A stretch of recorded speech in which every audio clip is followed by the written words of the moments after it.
நாளுக்கு நாள் நம்ம அஜசருடைய புகைப்படங்கள் வீடியோக்கள் தான் சோஷியல் மீடியாக்களை ஆட்சி பண்ணிட்டு இருக்கு அப்படின்னே சொல்லலாம். அப்படியே ஒரு சில ஆண்டுகளுக்கு பின்னோக்கி போனா ஏகே அவர்களுடைய எந்த ஒரு புகைப்படங்களுமே சோஷியல் மீடியாக்கள்ல வெளியாகாது. அது மட்டும் இல்லாமல் ஏகே அவர்கள் அவருடைய குடும்ப வாழ்க்கையும் அவருடைய குழந்தைகளையுமே அதிகமாக பொதுவெளியில கொண்டு வர மாட்டாரு. ஸோ இவங்களை பத்தின எந்த புகைப்படங்கள் தகவலுமே வெளியாகாது. ஆனால் தற்போது பார்த்தீங்கன்னா அப்படியே ஆப்போசிட்டாக இருக்கு.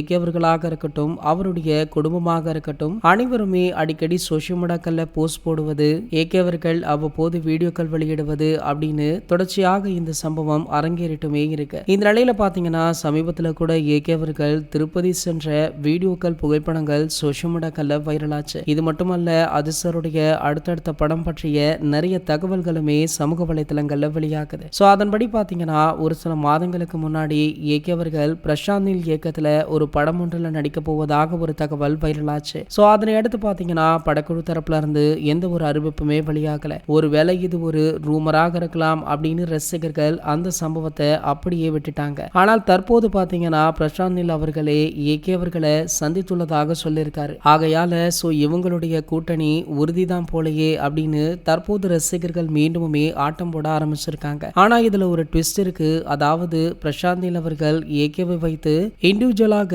எந்த ஒரு படமுமே பண்ணலையாம். அதாவது இவர் முன்னாடி எடுத்த படத்துடைய அடுத்த பாகங்கள்ல தான் ஏகே அவர்கள் ஒரு முக்கிய ரோல் பண்றார் அப்படின்னு தகவல் வைரலா போயிட்டு இருக்கு. அதாவது பிரபாஸ் பிரசாந்தினுடைய இயக்கத்துல சலார் அப்படின்ற படம் உருவாகி இருந்தது. ஸோ இதனுடைய இரண்டாம் பாகத்துல ஏகே அவர்கள் நடிக்க போவதாக ஒரு தகவல் வைரலா போயிட்டு இருக்கு. ஸோ இந்த தகவல் எந்த அளவிற்கு உண்மை அப்படின்னு தெரியல. ஆனா தற்போது இது பற்றி தான் பேச்சு சோஷியல் மீடியாக்கள்ல அதிகமாகவே இருக்கு. இது போன்ற செய்திகளை பற்றி நீங்க உடனே தெரிஞ்சுக்க நம்மளுடைய சேனலை மறக்காம சப்ஸ்கிரைப் பண்ணிக்கோங்க.